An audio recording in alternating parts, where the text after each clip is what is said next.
Hello and welcome back to the My Menagerie channel, and today I'll be reviewing the brand new, widely unreleased Wicked for Good doll of the enchanting Glinda Upland.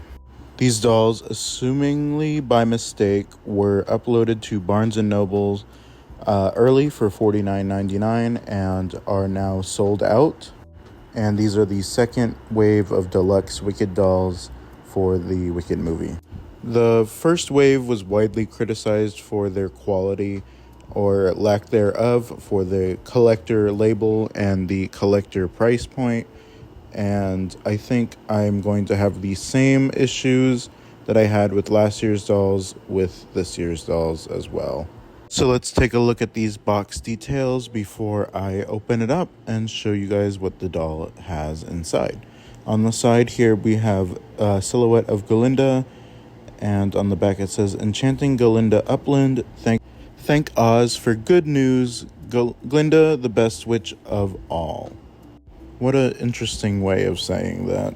But here on the bottom we have Kiamko, the castle for where Elphaba is hiding, the Tin Man silhouette, the Scarecrow silhouette, and the Lion silhouette, and the Tornado. Of all things, no signs of Dorothy on here, which is very interesting. And on the other side, we have the silhouette for Elphaba. And on the top, we have the crown and the witch hat representing Glinda and Elphaba. And here on the back, I don't see any signs of the Wicked.com fiasco. Again, there is a sticker on the back of, or covering the barcode of this, so I'm assuming it's underneath, but in fact, it is not there. From what I can tell, they removed all reference and traces to any website regarding Wicked whatsoever. Here is Glinda out of the box, and let us see what the material feels like and the layers underneath the dress. So fortunately this time, this dress does feel like it's actually made of fabric and not paper like the bubble dress was.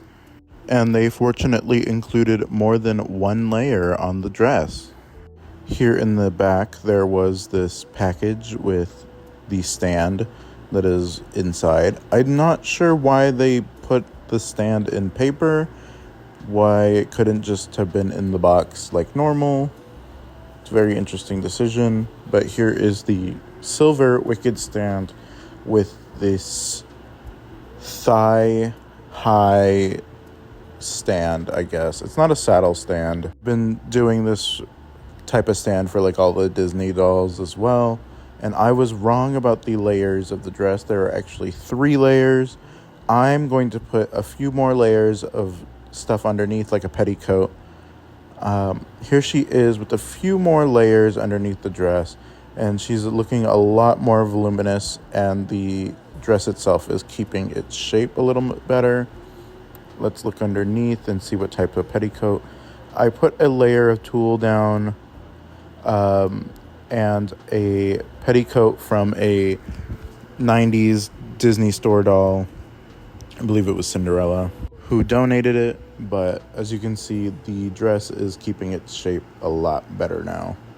Before I moved on, I wanted to mention that there is a lot of sparkly bubble and star details that changes colors when you move the doll, and I do like the fact that they did this detail on there.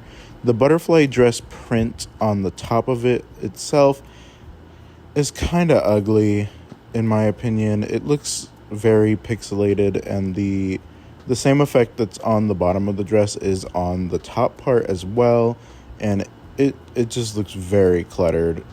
I do prefer this dress over the pink bubble dress, but I don't know what I'm saying.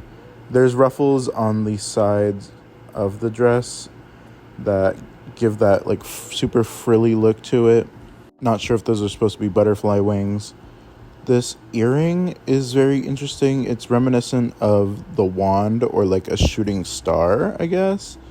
The crown and the wand are the same pieces as last year's, just reused. And I will say that the makeup is better in person. That lip is actually darker than what was shown in the stock pictures, and I really appreciate it because it does, in fact, go with the dress more. I might be wrong, but I do believe that this hand mold is also new. I don't remember last year's having her finger pointing out, so that is interesting. As for her hair, she has saran hair, so you are able to wash it, and she can toss her hair as like in the movie. Not really much else to say about it. Next, let's move on to her shoes, which are a purpley, like gel like looking shoe. There is a heel on it, which is an interesting shape. I'm not sure what it's supposed to represent. Maybe we'll get more clarity in the movie. And there is a jewel on the front of the shoe with some like rays beaming out from it. But yeah, that is the Enchanting Glinda doll. Next, I will be reviewing the Thrillifying Elphaba Throp. But as for Glinda, that is it. And I don't think she was worth the price.